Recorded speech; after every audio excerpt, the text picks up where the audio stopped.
तो angular velocity of rod के part 3 में हम एक क्वेश्चन देखेंगे। इस क्वेश्चन को हमने हल्का सा लेक्चर नोट में भी किया था अपने लेक्चर में, लेकिन आज मैं जो भी रिजल्ट डिराइव करूंगा सारे के सारे रिजल्ट इस वीडियो में दो मेथड से डिराइव करूंगा। तो पहले मैं आपको सिचुएशन एक्सप्लेन कर देता हूँ। फिक्स वॉल, फिक्स ग्राउंड है, ये रॉड है जो अभी थीटा एंगल पे है ग्राउंड के साथ, और ये वाला एंड कांस्टेंट स्पीड से खींचा जा रहा है। तो हमें रॉड का ओमेगा,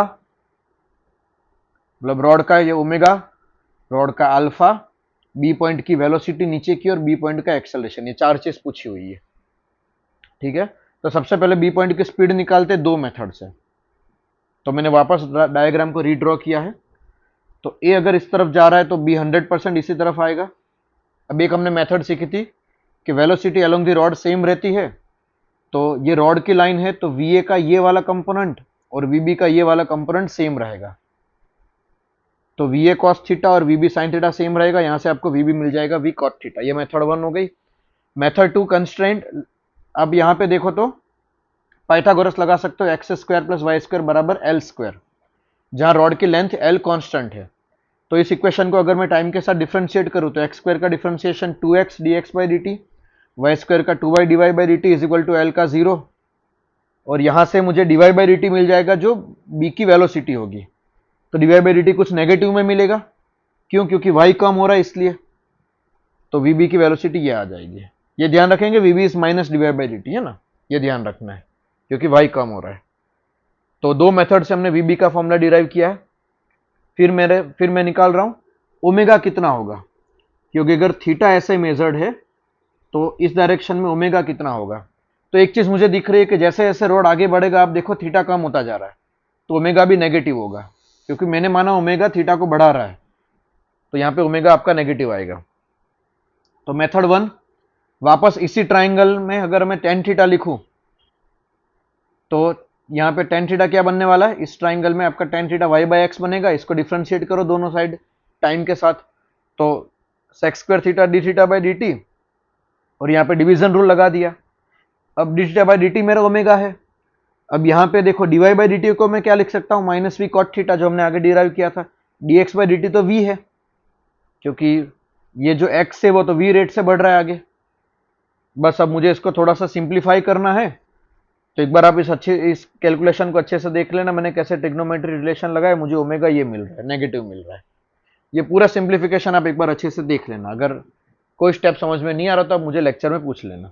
ठीक है, ओमेगा को निकालने की पहली मेथड। अब ओमेगा को निकालने की दूसरी मेथड कि अगर मैं एक ही फ्रेम में चला जाऊं तो मुझे पता है कि ये रॉड घूमता हुआ दिखाई देगा। एक ही फ्रेम में चला जाऊं तो एक ही फ्रेम से बी पॉइंट की वेलोसिटी वी भी इस तरफ और ए अपनी वेलोसिटी इस तरफ देगा उल्टी करके। तो एक ही फ्रेम में ऑब्वियसली ये रॉड ऐसे घूमता हुआ दिखाई देगा मुझे। तो ओमेगा रिलेटिव क्या हो जाएगा, ये एक्चुअल में हम क्या निकाल रहे हैं, omega of B with respect to A. ये बी पॉइंट है तो कैसा निकलेगा, तो ये इनकी लाइन ज्वाइनिंग है। लाइन ज्वाइनिंग के परपेंडिकुलर वीबी का ये कंपोनेंट प्लस वी का ये कंपोनेंट इसको घुमाने में हेल्प करेगा।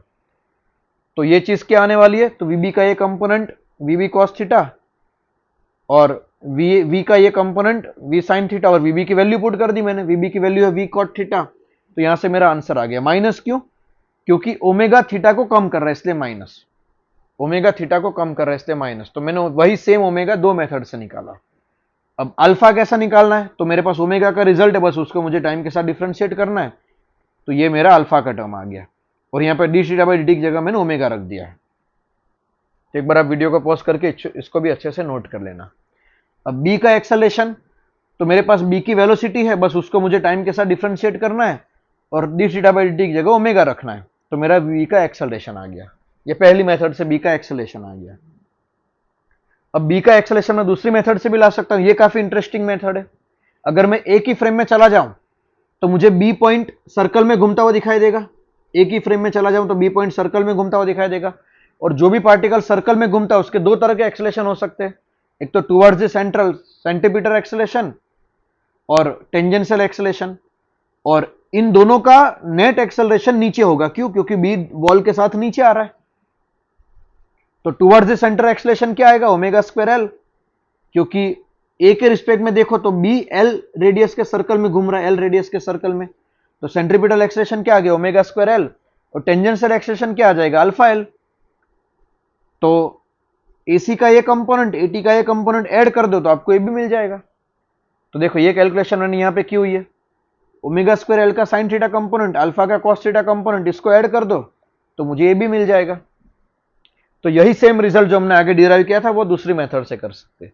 ये थोड़ा सा मैंने स्पीड में किया है क्योंकि ये एज इट इज हम मतलब इसका काफी पार्ट हम क्लास में कर चुके हैं, तो इस कंप्लीटली आपके लिए नया नहीं है, लेकिन फिर भी आप इसको 2-3 बार अच्छे से सुनोगे आपको समझ में आ जाएगा। अगर किसी स्टेप में डाउट है तो आप लोग मुझसे पूछ सकते हो लेक्चर में। Thank you so much.